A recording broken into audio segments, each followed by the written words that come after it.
Hello everybody, my name is Vero, this is Vero Reads, and today I want to share with you some of my favorite comic books from the past year.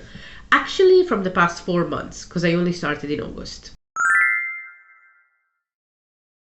As I said, these are some of my favorites. It's a list of honorable mentions, basically, the ones that have stayed with me the most. They are not in any particular order. I will start with Catwoman. Okay, because that's where I started reading. I started reading Catwoman because I like the character. It's one that I am familiar with because there's been a lot of representation of Catwoman and I've seen her in a lot of media. And also my library had the first 4 volumes of the New 52 Catwoman, which is the one that started in 2011. So that's where I started my comic book journey and my Catwoman journey.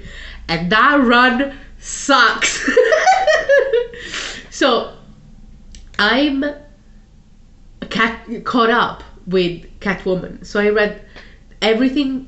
I've read the Catwoman run from 2011 to 2016, the New 52 run. And then I read the one after that, which is from 2018 to now, and I'm caught up of all of that. And then I read some older, like I read the original Catwoman story when she was just the cat. I read Catwoman, her sister's keeper, her first representation during the Batman year 1 story. So I read some bits here and there, but of her own consistent run, I read from 2011 to now, and 2 runs I can say that are actually good. The Ram V Volume 4, so it's just a mini run of I think 6 issues, something like that.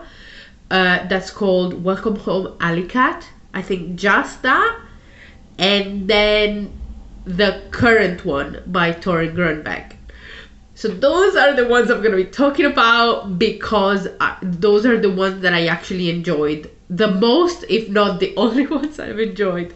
No, that's not true. There are some good things here and there in the other runs of Catwoman, but the difference is astonishing.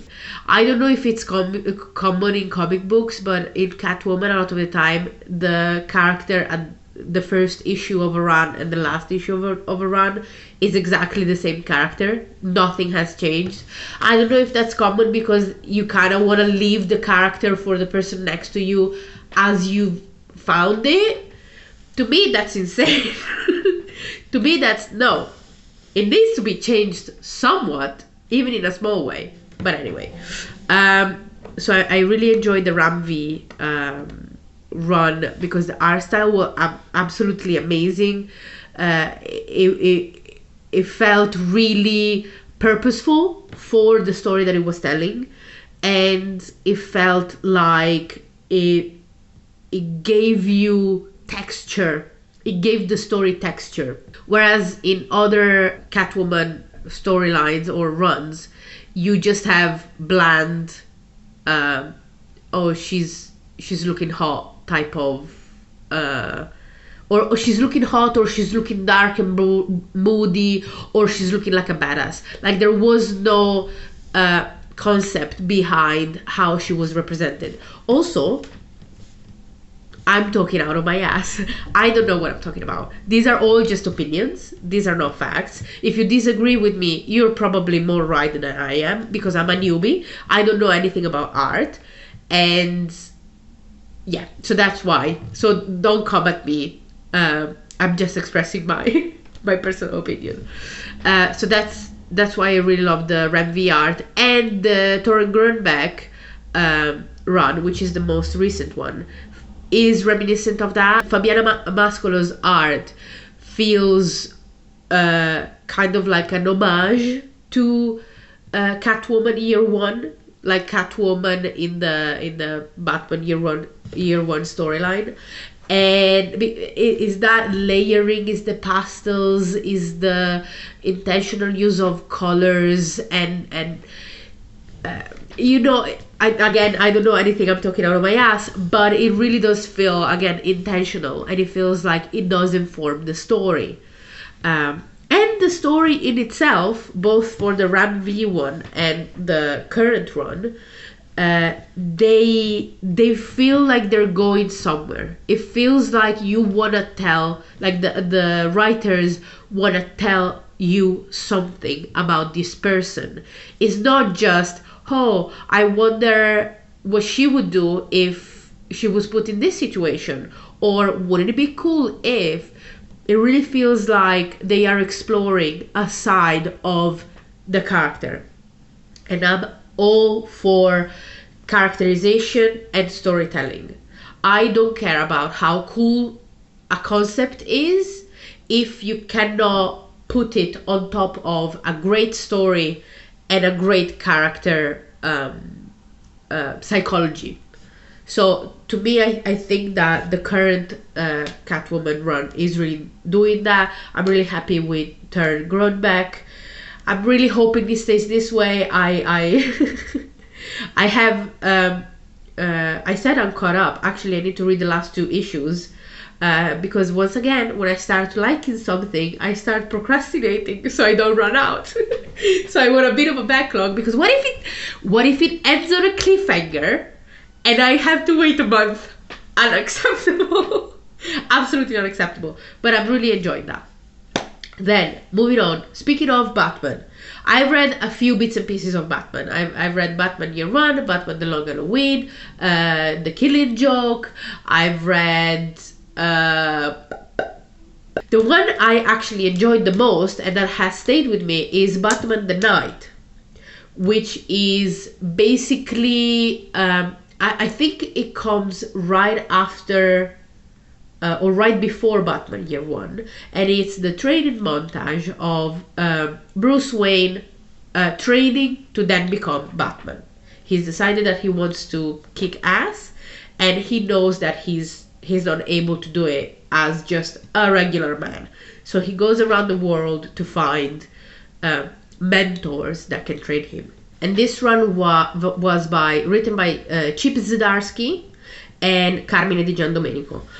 So many Italians in the comic book world, at least in DC. I've been reading mainly DC just because it's too big otherwise. There's too much stuff.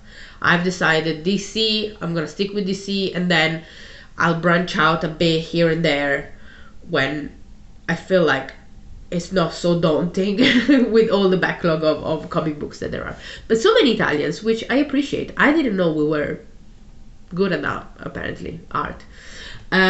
So, Batman the Knight, the art, again, is amazing. I do love art that does inform the story and is not cool just for the sake of being cool. And also, I love art that's not generic. Like, a lot of comic books that I've read have kind of like, this is a comic book art, and that's it.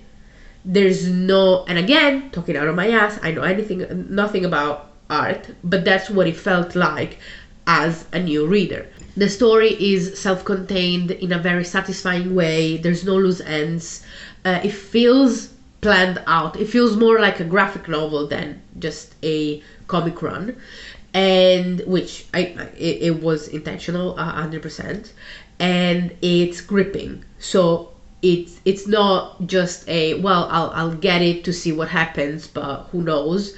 You want to go along with the story. You want to know what's happening. You want to get to the bottom of it, and you want to see this person grow, and you want to see this person figure himself out. Also, it's a little bit gay. There's some homoerotic subtext, and I really appreciate that. I don't know if, like, it doesn't feel queer baity. It doesn't feel like, oh, we want the gays, but we don't want the straights to be turned off. It really felt like this is a hyper masculine young man. He's really close with his friend, But of course he's not gonna get there, definitely not in this at this time and age. So I appreciated that it was a little bit gay. At least for me. I don't know, let me know in the comments. Did you catch the homoerotic subtext? I did. Then, speaking of Batman, I read Batgirl 2000, like the run from the 2000s by Kelly Puckett, written by Kelly Puckett. And yes, I think it was such a beautiful representation of a young hero, first and foremost, and a non-conforming hero.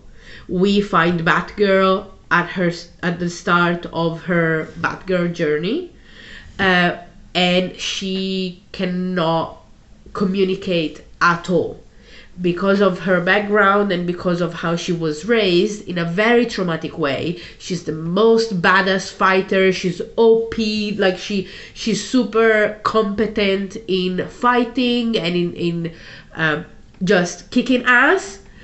But this is almost completely overshadowed by the fact that she has zero ability to be human, basically, to communicate with other humans. And throughout this whole run, that's the main tension of the character, of being highly competent but struggling because of her inability to fit in.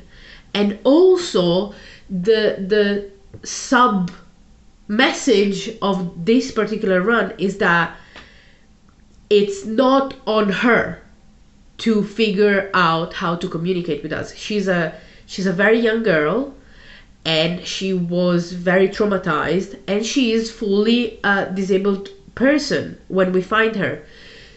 So there is kind of the message, I think, in the background of, it's not on her to figure out how to communicate with us, it's on us to be able to communicate with her in a way that, accessibility, basically.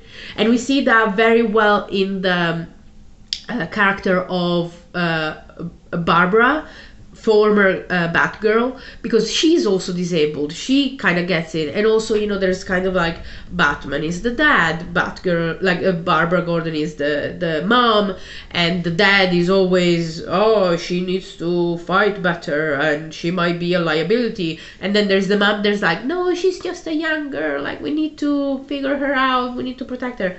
That I didn't like. It was a bit too heteronormative gender binary for me. It lost a bit of the complexity that was present in the rest of the story. But I think overall it was done very beautifully, and again it felt like it had something to say. The art again really felt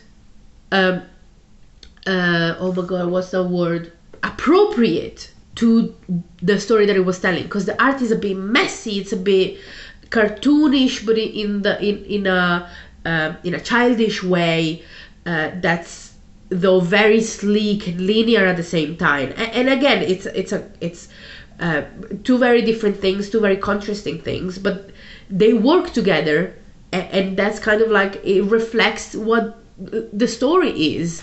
Somebody that's very childlike and naive, but that is also like a killing machine, and somebody that has incredible vast inner world that's completely unable to access and to transmit to the outside. And I think that run really, really delved into all of this incredibly beautifully.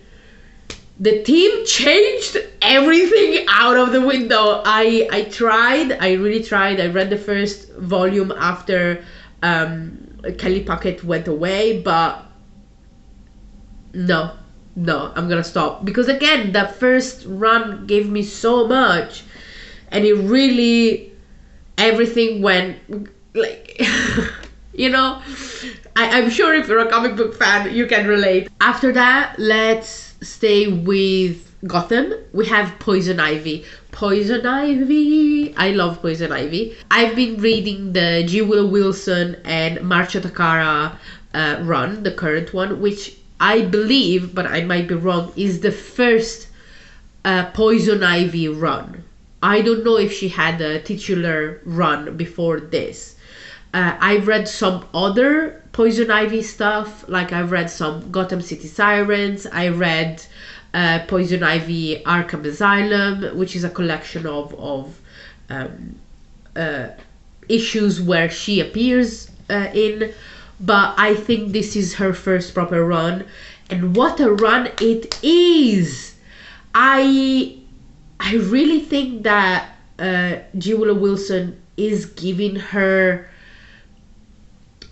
due as a character, because before this run, from what I've read, Poison Ivy has always been purely a villain, so purely somebody's foil, or purely a sidekick when we talk maybe about Harley Quinn, or purely kind of like a weapon, a tool, something that was in the shadow of something else. Whereas here, by the nature of that, she's been very fractured. She was very changeable to whatever the writer needed her to be at any specific moment. Whereas here, it's so fascinating how well G. Willow Wilson is able to get all of that fracturedness, all of that multifacetedness, and just forming a complex character. Like, she is not reinventing the character. She's kind of taking what the character has been in all her other previous iterations, and then being like the logical consequence of a person going through all of that is to become this. And it feels real, it feels honest, and it feels very human, and very satisfying, because again, this feels like a person first and a hero second, and which is the best type of character that I enjoy in comic books. Like somebody that's a person that has superpowers, or that has a cool thing going on. I don't like the cool thing being first and then the person is whatever we needed for the cool thing to be showcased better. No, I like to see a person with a brain, a heart, a soul that has to deal with what it would be like with having superpowers. And I think in this run, that's what we're getting. It's so beautiful to see how the wants and needs of the character get influenced by the superpowers that she has, and how her interpersonal relationships and the choices that she makes and the adventures that she has change her superpowers. And it's super beautifully done. And in all of this, Marcio Takara's art again informs the storyline. Like, this art is so muddy and gross and slimy and turgid and humid, and it's really nature-based, and it feels like it's exactly what we need from a Poison Ivy book, from a Poison Ivy story. Like, everything is better because of the art that's being showcased in. So absolutely great run. Again, I'm behind because I cannot catch up. I don't want to catch up. I want to stay at least like 2 volumes behind because I need to see the end coming, I need to see when this will end so I can prepare psychologically. I cannot be caught up and then something happens, like it gets cancelled, the team changes, there's a cliffhanger, and I have to wait a month. Then, speaking of Poison Ivy, we have Harley Quinn. Of Harley Quinn, I read a few things.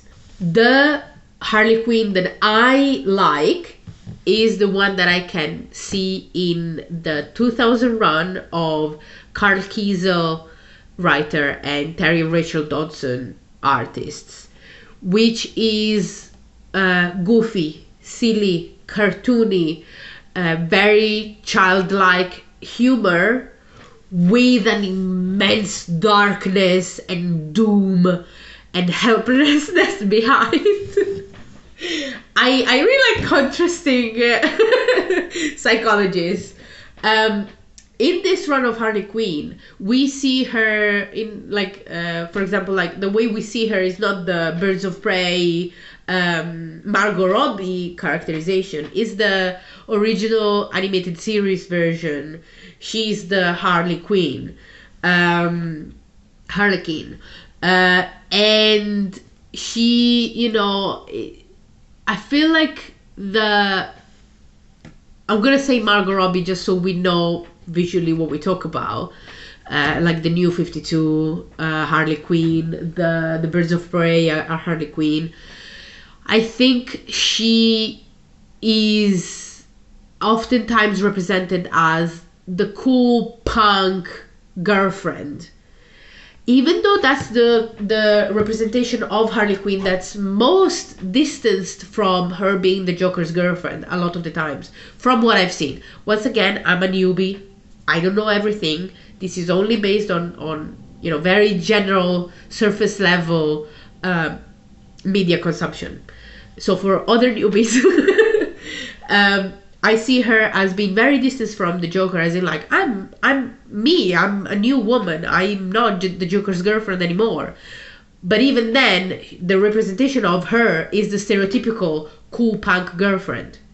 Like, she's not as complex as she is in, for example, the 2000 run, the Carkeezer run, where she's still hung up so much on the Joker, but we see that she's almost using this obsession to hide from herself and us as well what is actually behind that, which is she's mentally ill. She's not doing okay in a very clinical way, in a way that she's probably incredibly aware of, because she has all the tools to figure out, like, why, like, the fact that she's not doing okay. But she is hanging on to these delusions that she has in order to just keep going. Because if she stops and realizes how much she's hurting and how much she's hurting other people, she will fully crumble, and she's not allowing herself to do that. At least that's what I got. And this is such a goofy, comic run, by the way. Like, this is haha, funny, silly, but then you also have all of this as subtext, and I really love that. It's not spelled out, but it is very clear. And because it is so larger than life, goofy, silly comic, when you have that moment where you're like, oh no, this is actually harrowing, this is actually traumatizing for me, reading this, it's such a bigger punch to the gut, because everything else was so la la la, big mullet and ha ha ha, I'm being so silly by loving the Joker, and you actually realize how sad and helpless this character is. So I really really loved it. Now what I want to continue with Harley Quinn is I want to read the, I think, most recent run, which is the 2021 the 2021 run by Stephanie Phillips, I think. The art looks great because, again, it has some character to it. And again, I have not read anything. I might hate it completely, but I am intrigued by that run. I tried reading the New 52 one. No, I can't. I'm so sorry. That's really not... It was very boring. Very boring, very... At least the first volume or two. and nah, there's too much for me to read, and I don't want to linger on stuff that I'm actually not enjoying. Then I dabbled a bit in Zatanna. I read Zatanna Bring Down the House by Mariko Tamaki and Javier Rodriguez. It was so well made, absolutely so well made, because again, the cool thing about Zatanna is that she's a magician, not just in the sense that she can wield magic, but also in the sense that she's a stage magician. I love stage magicians in media. Like, I love how well they are usable to explore a very different range of storytelling modes, of character psychologies, and or of like plot lines as well. And I think the archetype of the stage magician is really good in storytelling. And in this comic book, we see why, because the aesthetic of, you know, the cards, the top hat, the bunnies, like, they are all used very intentionally in a way that's disorienting, which I think is what the stage magician is doing to us, the audience when we watch them, is disorienting us to then bring us in a world of actual magic. And this is what this comic book is doing. It starts off as making us kind of like trying to figure out what's going wrong, everything is messed up, who is that person, what is that happening there, who's this faction, who is the villain, who is the hero, blah blah blah blah blah. And then you're just in a magical world. You're completely suspended in your disbelief, and you're there, and you're like, oh, I thought this was superheroes, no, this is magic, like magic is real. Which I love that. I love the art, so colorful, so again, disorienting, so trippy. And another very incredible thing about this comic book is that we have my man, my boy, my wife, John Constantine. I've loved John Constantine since before starting reading comic books because of just like representation of him in media. But whenever I see him, he's cool in that very British 80s type of coolness. So yeah, I really appreciated him there, and that reminded me, oh my god, John Constantine is a comic book character. Like, there's comic books about John Constantine. And so I started with John Constantine Hellblazer, which is a recent run, a recent, like, very short run, just 2 volumes. And I read the first volume, Going Down, I think it's called, and like the lore, the mythology, the art, the queerness, the politicalness, the everything of it, I was like, no, I need to start from the beginning. I need to find everything about this guy. I need to start from the beginning. And so I started with Hellblazer John Constantine 1986 by Jamie Delano. That's where we first see this character ever, I think. Well, actually, no, that's not true. We first see him in The Swamp Thing. I still haven't read The Swamp Thing, but this is his first actual run, and it's so freaking good. It's so freaking good. It's such a long run. I think it's like 300 issues. I've read so far the first, I want to say 3 or 4 volumes, which they're so long. And I'm about to finish. I need to read the last volume of the Jamie Delano run. The Jamie Delano is the original writer of Hellblazer.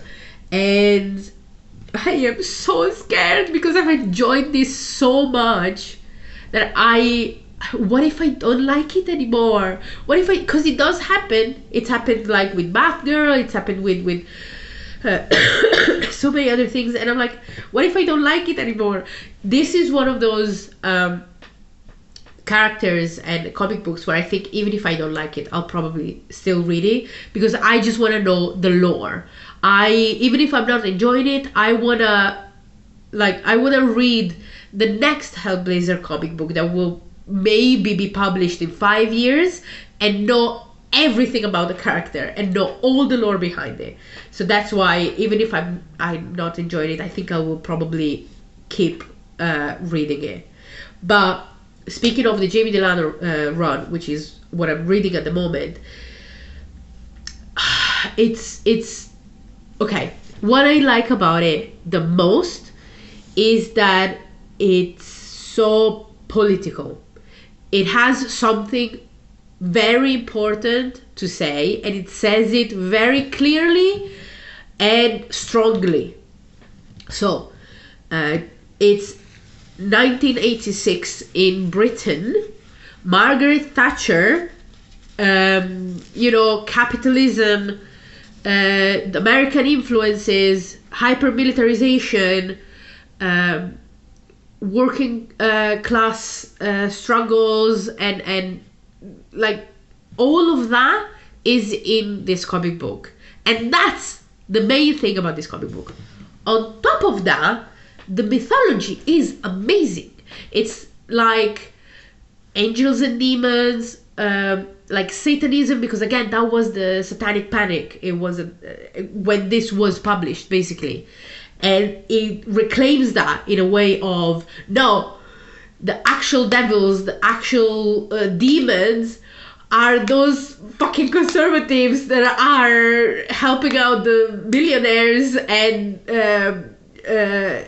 pushing down the working class people. The actual demons and the actual ghosts and monsters are the neo-Nazis that are coming about, the racists, the anti-immigration people. It's a really scary how relevant this comic book run is to today Britain, like to Britain now.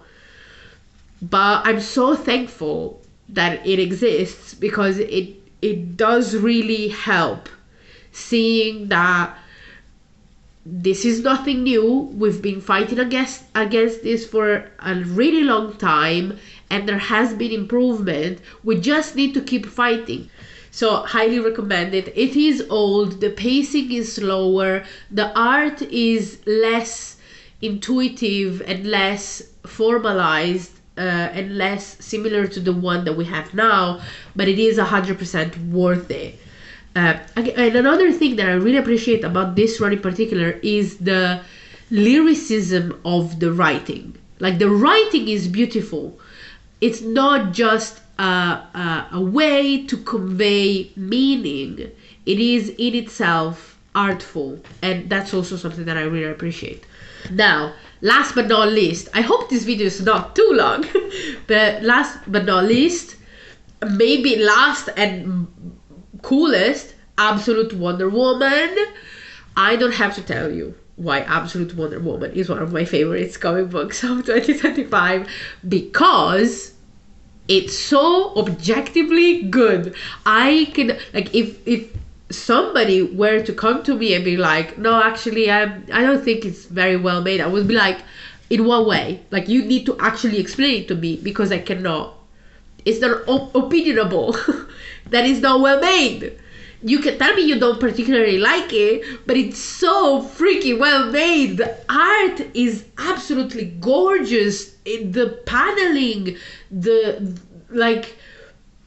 storytelling, the characterization, the fact that finally, I have not read everything about Wonder Woman, but I read some Wonder Woman stuff, and finally we have a Wonder Woman that's grounded in Greek mythology. She's an Amazon. Like, she's the daughter of the queen of Amazons, and she needs to be grounded in Greek mythology. Why in so many representations she's completely devoid of that? She's more grounded in a lot of representation in World War II mythology than in Greek mythology, which I understand, because that's when the character was, kind of like brought up, and kind of that's what she had to deal with in her origin as a comic book character. But as an actual story character, she is steeped in Greek/Roman mythology. In this run, we see the Minotaur, we see Circe, we see like Persephone, we see gods, and we see Apollo, we see everything that is in the background of her character, and not in a superficial way, not in, again, such a like, oh, wouldn't it be cool if she went against, I don't know, Ares? No, she's in her essence part of a pantheon of storytelling.